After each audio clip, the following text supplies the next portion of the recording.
Not long ago, travelers crossing the vast, desolate expanse of the world's highest plateau, the Qinghai Tibetan Plateau in China, stumbled upon a series of unsettling and downright bizarre encounters. As they navigated a particular stretch of the highway cutting through this remote region, their vehicles were suddenly chased by wild, mysterious creatures that resembled horses, charging at them with frenzied intensity that felt almost supernatural. At first, the sight of this strange, galloping figure sent shivers down their spines. But soon enough, curiosity took hold as they observed the creature's peculiar behavior. These beasts would race after the cars at breakneck speeds, their powerful legs kicking up clouds of dust as they rapidly closed the distance. But just when it seemed like they might attack or ram into the cars, they would surge past, overtaking the vehicles effortlessly. Once ahead, they would skid to a halt far down the road, turning back to fixate their gaze on the approaching cars, almost as if daring them to try again. And sure enough, as the vehicles rolled past, they would launch back into their wild pursuit, repeating the entire sequence over and over for several minutes before eventually disappearing into the dense woods surrounding the highway. Experts believe that this strange and aggressive behavior could be a display of dominance to ward off intruders who dare to encroach upon their territory.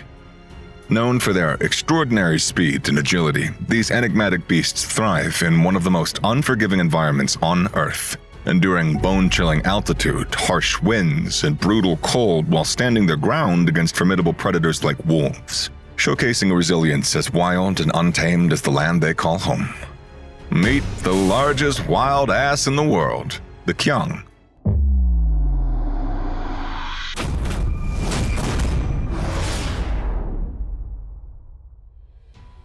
The following footage is one of the most frequently reported and unsettling scenes witnessed by wildlife photographers in the Tibetan Himalayan region. A lone wolf, or an entire pack standing over the mutilated, torn-apart carcass of a khyang. In this rugged terrain, khyangs are the wolves' preferred prey. And in fact, wolves are their only natural predators aside from humans, who take them down.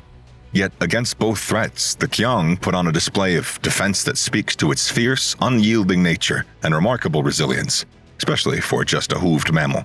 They don't have sharp claws or a mouth full of carnivorous teeth, but still, their attackers often walk out beaten up, with broken bones and failing bodies, even if they do manage to overpower a khyang. We'll get into the gritty details of these intense showdowns later, but first, let's give these fierce contenders a proper introduction. Ekus Kiang, better known as the Kiang, Tibetan wild ass, Chong or Gorkhar, is the largest wild ass species found on the Tibetan plateau, stretching across Ladakh in India, northern Pakistan, Tajikistan, China, and northern Nepal, where they roam alpine meadows and grasslands, navigating elevations ranging anywhere from 8,900 to 17,400 feet. Life at these heights comes with its fair share of problems, one of the biggest being the brutal cold. In winter, temperatures can drop to as low as -4 degrees Fahrenheit, with freezing winds and heavy snowfall covering the land for 6 months, sometimes almost the whole year. But khyangs manage just fine thanks to their thick, woolly coats, ranging from rich brown to deep chocolate, with fur growing up to 1.2 inches long and providing solid insulation against the harsh climate. This extreme elevation, though, does come with a major perk. Not many predators are bold enough to settle in such brutal conditions. Khyangs have only one natural predator in this unforgiving landscape, an animal just as resilient as the environment itself, the Himalayan wolf. Along with their lethal hunting skills and sheer ferocity, Himalayan wolves have another big advantage in this terrain, and that is camouflage. Their coats blend in almost perfectly with the rocky, snow-covered backdrop, making them incredibly hard to spot. Khyangs counter this by sticking to open, flat terrain where they have a better chance of spotting danger before it gets too close. While this helps them stay alert, it doesn't take away from the inevitable intense showdowns that follow. Against a predator equipped with powerful jaws, blade-like fangs, and an unyielding pack mentality, the Kyang's pretty much only real defense is size and raw power. Being the world's largest wild ass, they stand nearly at 55 inches tall, which is almost twice the average height of a wolf. Add that to their massive 770 to 880 pounds bulk, and a full-force charge from a Kiang is nothing short of devastating. Their long, muscular legs only make things worse for attackers, as a single, well-placed kick can send a wolf flying or even shatter bones on impact.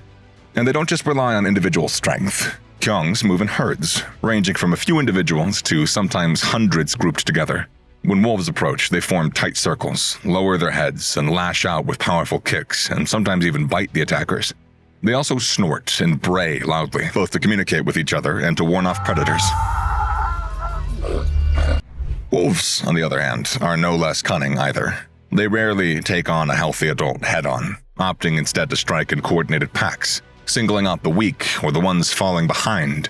And while a lone Kiang might try to outrun its pursuers with its agility, when surrounded by multiple wolves attacking from all sides, the odds are rarely in its favor. This Kiang faced the same brutal fate. The pack of wolves had locked onto it, launching a full-blown chase to bring it down. At first, the lone Kiang keeps outrunning the predators, even throwing a few nasty kicks to keep him back. But as the chase drags on, the wolves keep landing bite after bite, leading their prey in a relentless war of attrition. Finally, the exhausted donkey stumbles, and that is the point of no return. One of the wolves leaps forward, clamping onto its throat, bringing its tragic end after a fierce show of resilience.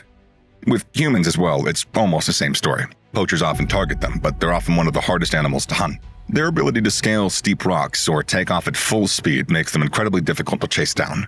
Their large hooves give them a solid grip on rocky terrain, and their powerful legs allow them to bolt up cliffs even after taking a hit. That's why hunting a Kiang is not a one-man job. It usually takes a coordinated team of 4 to 5 hunters strategically positioned to cut off any escape routes. And if a hunter gets too close, they might even catch a nasty kick. That being said, Kiangs are generally calm around humans and don't seek confrontation.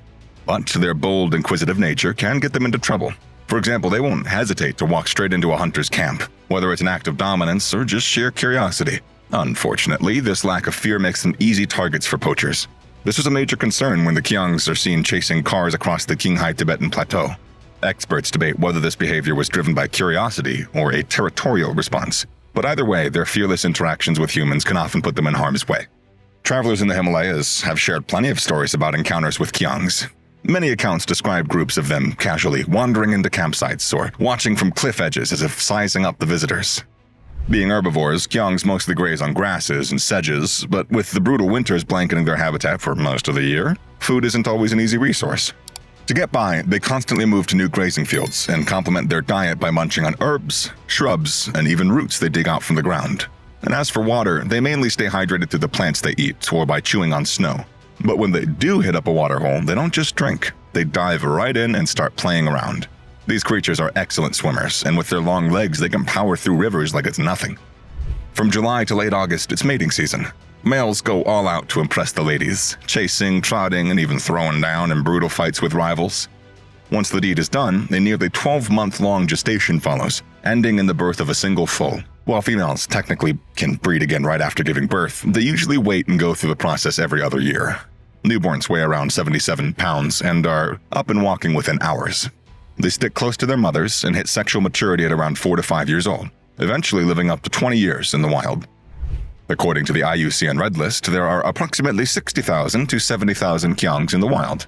Despite facing threats from poaching and wolves, they're still classified as least concern, and experts believe their population is stable for now. Speaking of experts, some historians believe that sightings of the Kiang might have played a role in the whole unicorn legend, which has actually been around in different texts for centuries. What do you think? Could that really be the case? And if so, how did a big, fat, nosy, wild ass end up as inspiration for a sleek, magical stallion with a horn? I mean, pardon my body shaming, but that is a serious stretch. Make it make sense to me, please. Anyways, drop your thoughts in the comment section down below, and as always, I will see you in the next one. Thank you.